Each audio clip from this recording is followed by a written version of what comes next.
4 settembre, Indipendenza Veneta, siamo tutti qui a Vedelago, con noi anche Teresa D'Avanzo, alla quale chiedo, dal punto di vista di una donna, l'indipendenza del Veneto.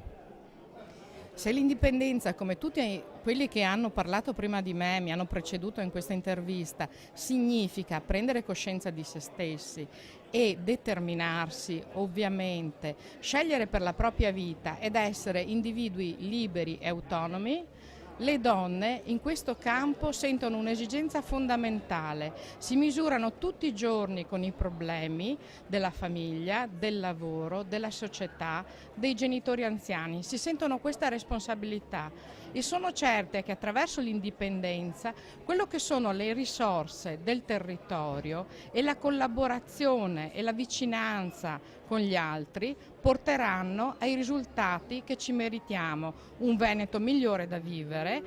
un Veneto nel quale tutti trovano una propria realizzazione.